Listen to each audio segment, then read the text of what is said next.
Hello and welcome, my name is Ajaxpost and we're back here in Transport Fever 2 in my Bristol Let's Play series. Oh, I forgot to turn off the red numbers, I always do that, let's get rid of those. Okay, right, well I'm recording this in that betwixt time between Christmas 2019 and New Year 2020. Yep, that's what it is. and all sorts of things are happening, which explains why this will be a slightly different and shorter video than usual.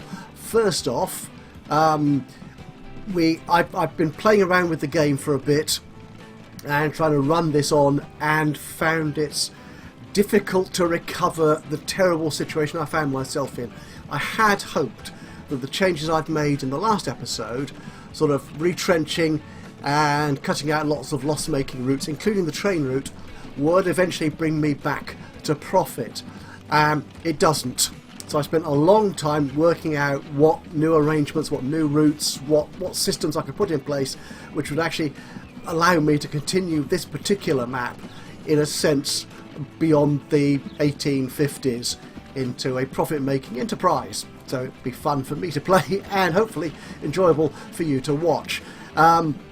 So I've worked out, I think, a plan. So what I plan to do for this particular episode is just show you the changes I've made and how I think I can get the game to progress to profitability in the shortish term, which allows me then to continue to run the game into the far future. Now, a couple of other things that I do want to say at this point. One of which is one unfortunate extra present I got for Christmas was something of a cold. So if I sound a bit stuffy and rubbish at the moment, I do apologise. That's entirely my own fault for meeting up with people who had colds, really. So there's going to be a slight delay while I recover, so I'm in full voice again for further episodes. And the other thing to say is I have now received my new computer. So I will be moving to that, which is Windows 10, bigger, faster, better than my current unit, which is Windows 7, and adequate is probably the best way to describe it. As you can see, it plays Transport Fever 2, but I'm not sure it would hold up much beyond the 1900s in terms of performance. So while I migrate everything to that new computer, there will be some delay in the production of new videos while I make sure everything works and I can reproduce my recording setup and indeed editing setup that I've been using so far to date. So what I'm going to do here, as I said, is just sort of lay out changes I've made and what I think should lead to profitability. So we're here in Bristol. This is more or less where we left off at the end of the last episode. I've cut back on a lot of routes.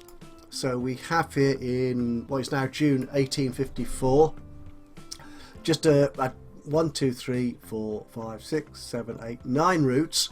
So no train route at all, despite building all this lovely infrastructure between Bristol and Bath.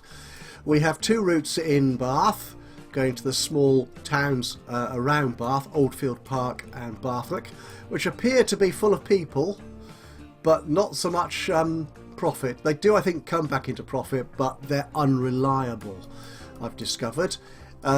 We have routes from Keynsham to Brislington and Redcliffe here, which connects up these two sort of suburbs, or these outlying towns rather, from Bristol into the main Bristol network here.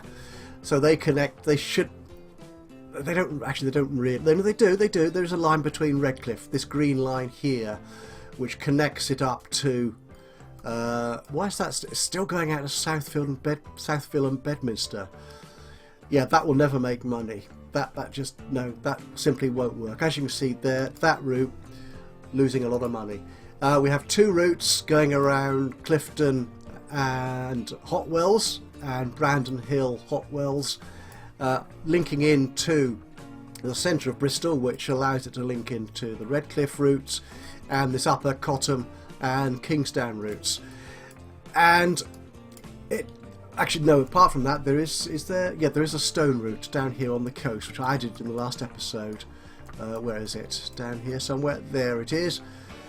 Which is making, let's turn this into that level, which is making a nice amount of money. I mean, 30 grand on stagecoaches isn't to be sniffed at, so that's rather good. But overall, there's too much infrastructure to pay for. There's too much maintenance costs on all this rail and abandoned bus stops to cater for. So we're just not going to make any money in the long term. So I spent some time, played around with the map a bit, played around with different types of route and so on, and I think I've now got a map set up which should head me into profitability. So what we're going to do, we're going to have a very quick little video effect. I'm going to take you forward a year or so, and we'll have a look at my new, hopefully profitable, route setup.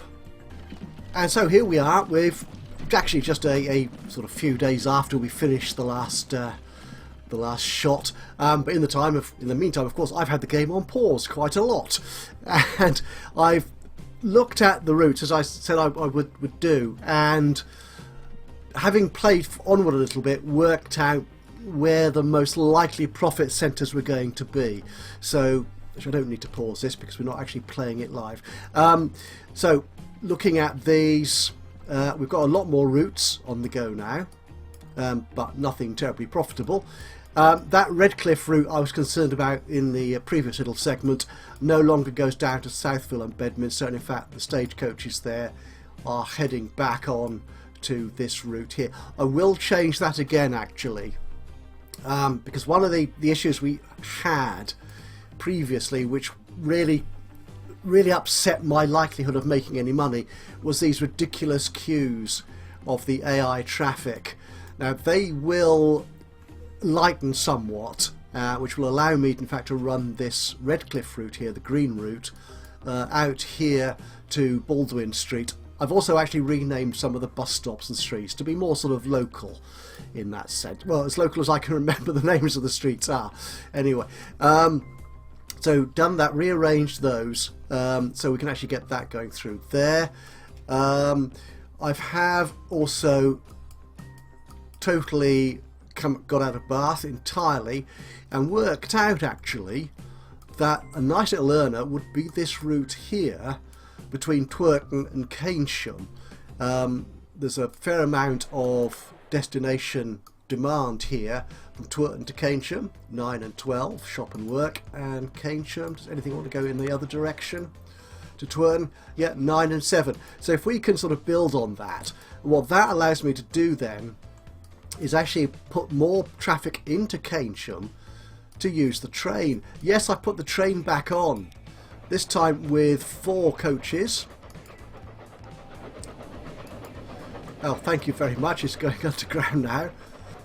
And when it comes, and that does actually start making money, and that's because following one of those sort of blindingly obvious things that you need someone else to point out is I could get more people into this station, Bristol Temple Meads, so easily simply by opening up these connections here on the other side of the station into St Paul's and to the sort of north and east of Bristol, which is what I've done here. Unfortunately, there is a lot of traffic, as you can see, along this route here, so I've had to be reasonably, well, I've tried to be reasonably intelligent about my routing, try and get my routes to avoid this main drag here, which is where the main congestion is. As you see, they can sort of come straight down. This again does ease slightly once the routes get into the swing of things. But I do actually make use of things like waypoints here to make sure my routes, although it's a bit longer of a way around, can actually travel without getting hit by all these delays caused by the congestion here. So there's new routes up here into the north of Bristol, St Paul's, Easton, also going out as far as Eastville and St George, and they do start making money for me once these wagons get into place. Obviously this is just the first few days after they've been released from the depot. The routes in the centre of Bristol, I've lost Clifton entirely. As we saw before, a lot of that was duplicated around Hotwells anyway, so I've taken that one out for the time being. It wasn't terribly profitable, but I will actually, no, I have done that there. I will bring Cottam into the loop here, which again allows them a fairly easy access into the station, so that should bring people from Kingsdown and around here, Brandon Hill. That should allow them multiple routes into the station. hopefully. One other final thing I did was, because cargo routes, if you can get them fairly close, are a good way of earning money. So I've done that here. We've found another simple, in fact it's a 3-step production, from logs to planks to tools. Is that? Yep, tools. Now I did initially, when I first tried this out, I did have tools being sent both into Whirl and Western-super-Mare, but the speed and the number of wagons I've got on that route meant that it was never the Western-super-Mare deliveries were never that profitable, so they were a bit of a drain. So what I did in fact was beef up the number of wagons on these 2 lines here, and that seems to work quite well. I'm quite happy with that. Now if we look at the profitability here, again we're only a few days in, so everything's a bit rubbish, but as we'll see, so another quick video effect and I'll take you into the latest standings on this current route map. So bear with me, another quick sexy video effect, and we'll be right back with you. And so here we are, and we are finally achieving profitability. You may notice this number in the bottom left here, my bank balance standing at nearly $300,000. It does occasionally slip above that. That's not because of profit, that's because I've taken out a huge amount of loan. Yeah, I've gone up from, let me just check the figures. Yeah, I had 6 million in loan to start with when I started this at the 6th of March 1854. Went up to 8.5 million in loan in the last little segment you saw where I was rebuilding these routes. But as the profits started to come in, I've been able to sort of think to myself, I can extend that and buy more vehicles and become even more profitable. So the loan has now gone out to $10 million. We're in the year 1863, so it's nearly 10 years on since you were last with me. As you can see, some of these vehicles do have a hard time getting up these hills. In terms of route, that's a good sight, isn't it? They're all profitable, thankfully, at last, including one of our newest routes, which was out here between Brislington and Kingswood. Again, with the route from Brislington into Bristol Temple Meads, that means we have more people now having access to our station. So our train has become actually very, very profitable. $152,000 so far, which is pretty darned impressive. Any other changes to make a note of? I don't think so. Oh, here you see here that the Redcliffe route has been extended to Baldwin Street, and you can see the congestion has dramatically reduced there, which was the main drag, and also here north of Bristol, northeast Bristol really, these 2 main roads here, going left to right, or right to left rather, are now much less congested. So I've been able to get my vehicles to take slightly shorter routes, and I've also tied them in a bit. The eastern, is it the East Connection route? Which one is it? If we just look at this, yeah, the Bristol East Connection route, this sort of light purpley one, now goes out a bit further here to Stapleton Road, so it allows people to sort of link in from the St Paul's and Cotham route, which is this green route here. So they're all linking up and making money. Now, a couple of things to note before we sort of wrap this up. I still need to turn that off. There we go. A little bit of cheating has been going on, to be honest. I noticed there were some very nice rural bus stops, which don't really suit Bristol, to be honest, because Bristol was never terribly rural. Certainly not in 1850 or the 1900s. Now, unfortunately, the modder has given these bus stops 0 cost and 0 maintenance. So I'm saving a little bit of money by placing those. There's only a few of them, to be honest.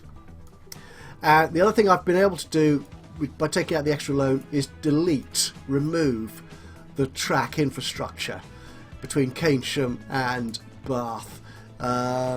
Yeah, I've left that tunnel in there for no good reason really, but I've left the Bath station in there because that's where I will want it to be when I get back to using it. And that means I've saved a fair amount actually in maintenance costs. So if we check the railroad costs here, we can see here the maintenance on the tracks has gone down dramatically. Actually, it will go down dramatically at the end of this year. Yes, it went, I'm not quite sure. Oh, in 1860? I'm not quite sure why it went up in 1861. Maybe, no, maybe that was me double tracking for the trains. I'm not sure that's right, to be honest. But it does go down by about another 20,000, which is nice and easily offset by the cost of the loan, which is nowhere near as much. Now, obviously, we're losing a lot of money at the moment because I've been spending money on new vehicles and deleting tracks. So that's why that figure is particularly large. The train does make a lot of money, but because it's still relatively slow. Where is it? Oh, there it is. Depending on how many journeys it manages to fit in a year, it does either come in nicely profitable, or just tips over, or quite substantially unprofitable. But that will work out over the next year or so, and I will generally become that much more profitable. One other thing to actually say about this train, I'm not using the standard D13 anymore. That is in fact a modded vehicle, which is the LNWR 420 long boiler, which unfortunately is no longer available to purchase because I've been running on for several years now. We've run out of those. So if we buy vehicles here, you can see, yeah, I've got lots of lovely new modded locomotives and indeed passenger wagons and stuff coming into play now. I just haven't been able to afford them. I went for the long boiler there because it was slightly more powerful than the standard D13. So I hoped it would be able to carry those carriages a little bit faster over the gradients on that particular route, and that seems to have worked out quite well. If we actually make money in this year or two, I should be able to replace that locomotive with one that goes faster or is more powerful. Perhaps the Borsig? Yeah, maybe the Borsig will do. It goes quite a bit faster and it's a good deal more powerful. So that one might work. 87,000, you see, between Bristol and Cambridge. So that's a nice bit of profit there. But how does that look on my bank balance? No, I'm still not profitable this year, but that will pan out better as the year progresses. So what we may do, actually, let's move forward just one final little segment in this, and we'll see where we are for the end of this episode. Okay, so here we are in the final little segment of today's episode. We have moved forward again another 2.5 years or so. We're now in January 1866. And finally, as you can see, we made a thumping great profit of $64,000 last year. As you can see, it took me a little bit to recover from that investment in laying off, in deleting all the extra track to save on the maintenance costs for that, and putting in some new vehicles for me new profitable routes. You can see the effect of deleting that track has had. The maintenance has gone down from 87 something thousand to 65,000, so we've saved a fair amount of money doing that. And I like to think that one sign of success at the moment is the fact that the town has started building extra roads in around my stop. So this little bit of road here alongside the station was not there to start with. I only had these two step connections here and here, connecting into these two stubs of road for my stops here. But now the town has put some new road in, which is really nice.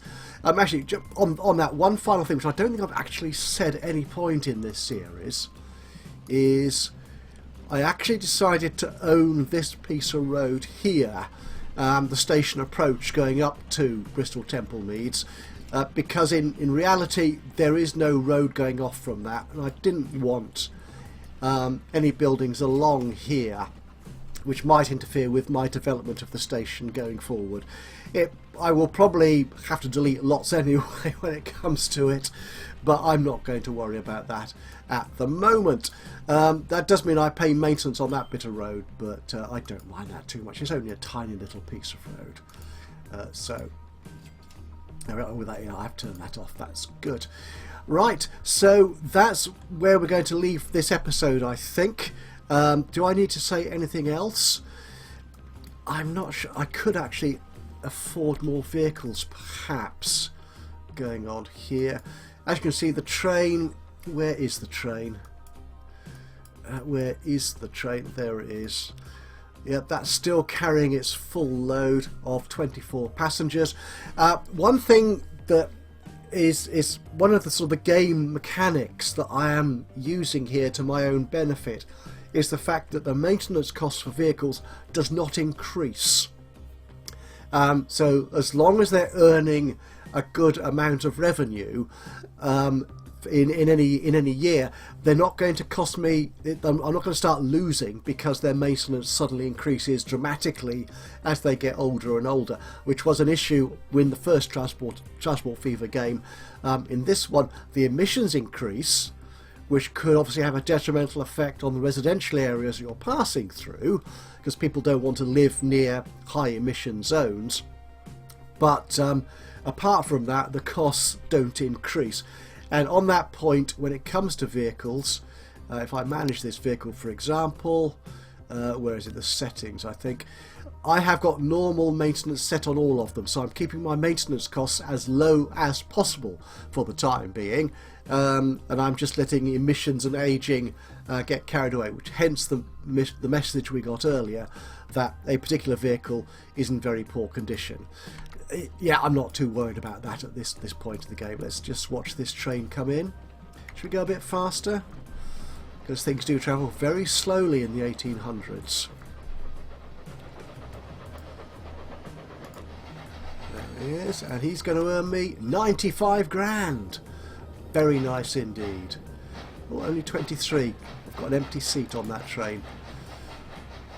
So, yep, once it's completed the second journey, he should be fine. We should be in for good profit. The impressive thing here is that my road vehicles are now making a really tidy sum of money. So once I get, hopefully I will get above the 500 grand mark. I'm already over 350,000.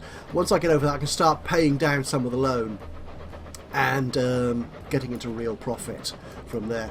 So that, I think, is where we're going to leave it for the moment. I'm going to play this on a little bit and make sure that we do make money.